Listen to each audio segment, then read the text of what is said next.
Hello everyone, welcome back to the channel. Hope you are doing well and fine, and in today's video I'll be showing you how to add proxy to Shadowrocket. So without wasting any time, let's just jump right on the video and make sure to watch this video till the end and follow the steps as well.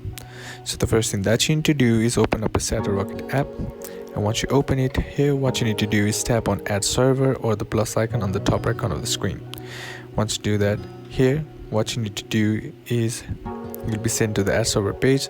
Now tap on this type option, and once you type on it, here you'll be able to select the type. Either you can select the SOCKS 5 option or HTTP option depending upon your protocol.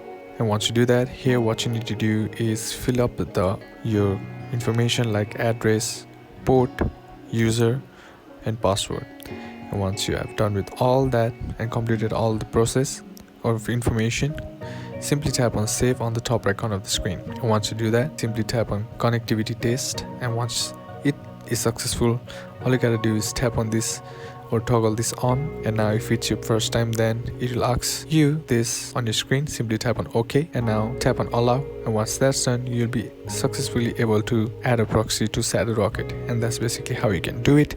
And that's it for today's video, guys. Hope this video was useful to you. Leave a like if it did, comment down below what the next video should be on, consider subbing to the channel. Thanks for watching. Bye bye.